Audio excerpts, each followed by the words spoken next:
I must say, when you talk about chaplaincy, you should think of a ministry that is outside our normal comfort zone.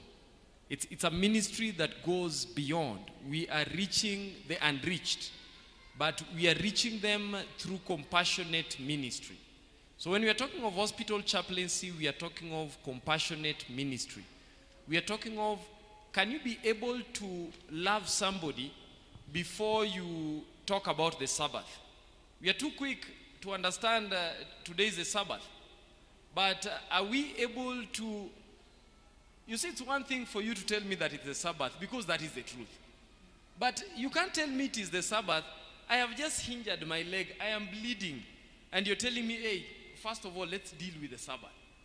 Your bleeding leg we'll handle afterwards. Now, chaplaincy is a ministry that is meant to be compassionate. We are presenting the Lord as the Lord did it. In fact, let me give you a few examples.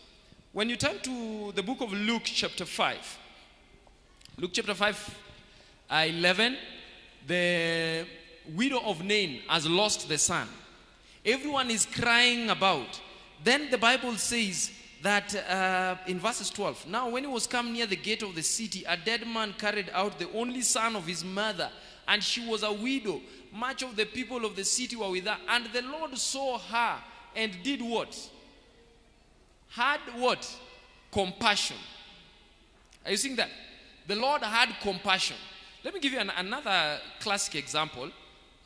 In fact, this is a Sabbath story. A Sabbath story on the Sabbath. Luke chapter 6, verses 6. You know the man who had a withered hand.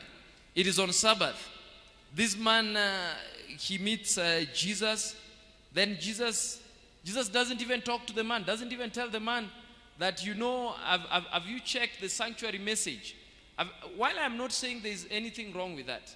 Personally, I like sanctuary. I love prophecy. I love eschatology and all these things. But look at what Jesus did. First thing, Jesus just tells the man, stretch forth your hand. So Jesus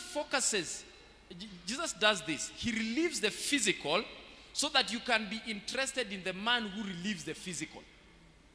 When we are going out to people, you see, you cannot go preaching to somebody who doesn't have clothes, and yet you are fully clothed. You are even having extra clothes, and you're telling them, just focus on heavenly things. Hey, we are living on earth.